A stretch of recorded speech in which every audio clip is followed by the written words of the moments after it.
really a thrill being here. I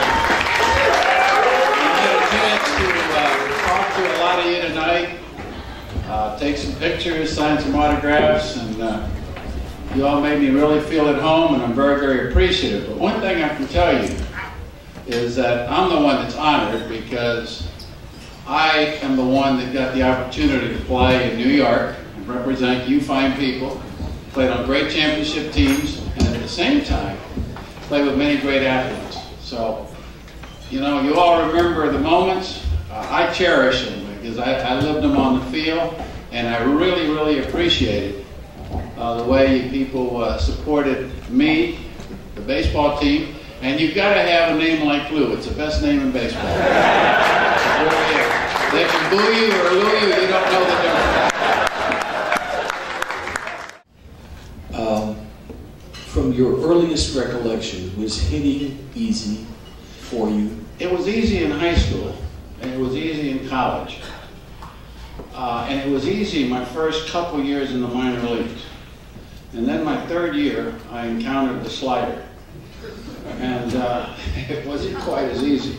I was more of a pull hitter, believe it or not. I didn't hit the ball to the opposite field much at all. So I would roll over a lot. And that nice little slider down the way would be an easy double play. Ground ball to short, the second to first, and then I go and kick the water cooler. I heard a story, in all the years I've known you, I've never asked you this story. This is what I heard, that you once got so pissed off that you kicked down an outfield fence. No, it's not true. Oh, it's not true. But you've heard it. I have kicked the fence down. I mean, I have kicked the fence before, but it never fell down. Never fell down. But your intent was for it to fall down. Well, you know, I wanted to hurt it a little bit. And he tells me, he says, you know, your hair is a little bit too long. He says, we have strict haircut rules here in New York. And I told him, I said, I didn't see the correlation between my hair being a little bit too long and not being able to play. In fact, I told him my Lord Jesus Christ was the greatest person that ever walked the face of this earth. Every picture I had of him, I saw of him, he had long hair.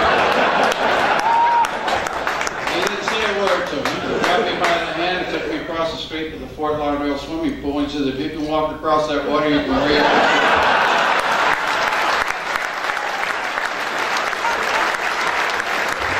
That was my introduction to George. But we ended up with some great teams there. We really did, and some characters. And we won some world championships. We were in the World Series, let's see, 1, 2, 3, 4 years out of 6 or 7. Won a couple of them. We played with great players. If you look at the guys I played with, Thurman Munson. I mean,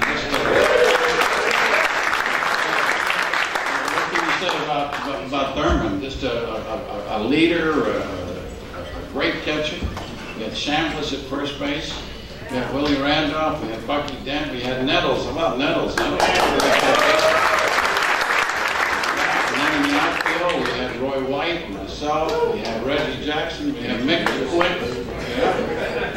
Yeah, and then we had Billy about 3 or 4 different times. He called me and says, you got to fly down to Tampa. I said, George, look, I said, if you're going to fire me, just do it over the phone. I don't want to fly all the way down to Tampa, and you fire me there. I said, I got things to do. And he says, no, you can get on the plane and come down. So my wife says, he's not going to fire you, is he? I said, I think he is. She said, well, I'm going to go down there and give him a piece of mind. So my wife and I fly there together, and then he's got his driver, picks us up, takes us to his office. And we get there, and the secretary buzzes him, and he comes out, and he sees my wife. He pulls out $500. He tells the secretary, take this lady shopping. And it's off to live. Oh, gosh. But he did. He fired me. He fired me, yeah. But anyway. Yogi tells me, he says, you know, we're going to Chicago on Monday. He says, I want to take you to dinner. I want to explain to you your coaching duties. We fly to Chicago on Monday. I meet Yogi in the lobby. And we catch a cab and we go over to Numerono's Pizzeria in Chicago. This was back in '84. So the place was crowded. About 6:30, 7 o'clock. And Yogi had ordered a martini, and I'd ordered a Manhattan. Now we're in our second one, and finally, the waitress comes over, and the hostess comes over and takes us over to the table, and the waitress comes over and takes another drink order, and then the dinner order. So she says, Yogi, what do you want? You know, I want a pepperoni mushroom pizza. I did the same thing with a salad, and as she's walking away, she says, by the way, miss, she says, how many slices you cut your pizza in? She says, 8, Mr. Barrow. He says, you better only cut mine into 4. I don't think I can eat 8 pizzas. Hitting is confidence. Hitting is knowing the strike zone. Hitting is being able to think a little bit and ascertain how they're going to pitch you. And hitting is good mechanics, because invariably, I was 0 for 4. Go ahead. When you're playing in front of 50,000 people in a World Series game, you can't worry about mechanics then. You've got to trust what you got. It's like Tiger Woods coming down the 18th fairway at Augusta. You can't be thinking of your swing. You got to react. So I would always work in front of a mirror. And if I felt comfortable in front of the mirror, my weight shift was right, my stance was right, my balance was right, I'd have a good chance of hitting. So I didn't really believe that much, Dom, in all that extra batting practice. I thought in front of a mirror, working in front of a mirror. I mean, look, everybody in this room could hit Yogi if he's throwing batting practice at 45 miles an hour, am I right? Now, Scott, you do it a little harder to your guys. For as long as you were on the right side of the grass, when people say the name Lou Piniella, or you come here, which is your second home, people will forever thank you for all that you did. No, I thank them because, I